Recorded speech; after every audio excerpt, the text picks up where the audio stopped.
You were never manifesting, you were entangled. And that misunderstanding changed everything.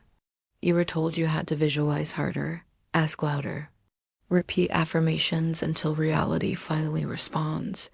But what if none of that was ever true? What if reality was never waiting for your request because it was already responding to your state? Manifestation culture says focus on what you want, but wanting is not a signal of possession. Wanting is a signal of separation, and separation does not create, it interferes. If desire alone changed reality, wanting would already have transformed the world. Quantum entanglement reveals something quietly unsettling. Two particles, once connected, remain linked. Distance does not break the connection. Time does not weaken it. Change the state of one, and the other responds instantly. Not through effort, through coherence. You were told your thoughts send signals outward, but entanglement doesn't work that way. There is no out there. There is only relationship. Reality does not respond to what you think about. It responds to what you are coherent with. This is why affirmations fail when repeated from doubt. Why visualization collapses when rooted in longing. Effort reinforces the state you're trying to escape. You cannot override incoherence by trying harder. Trying is proof you believe it isn't already responding. Faith was never about asking. It was alignment. When ancient texts spoke of moving mountains, they weren't describing effort. They were describing coherence so complete that resistance dissolved. Faith is not belief in possibility. It is the absence of contradiction. Effort feels exhausting because it compensates for misalignment.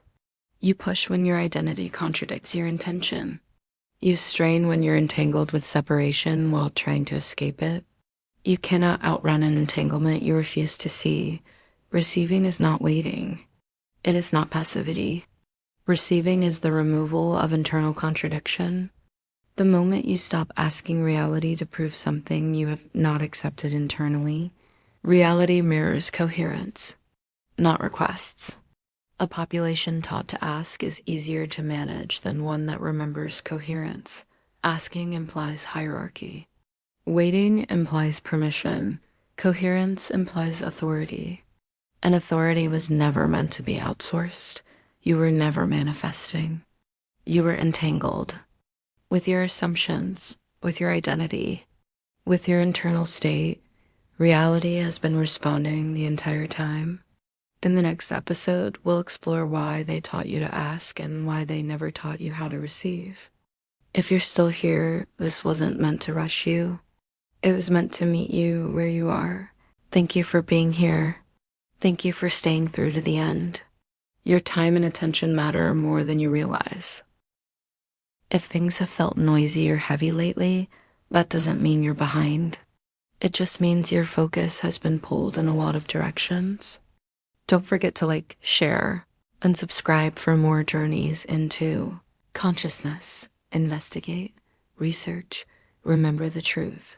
See you in the next episode.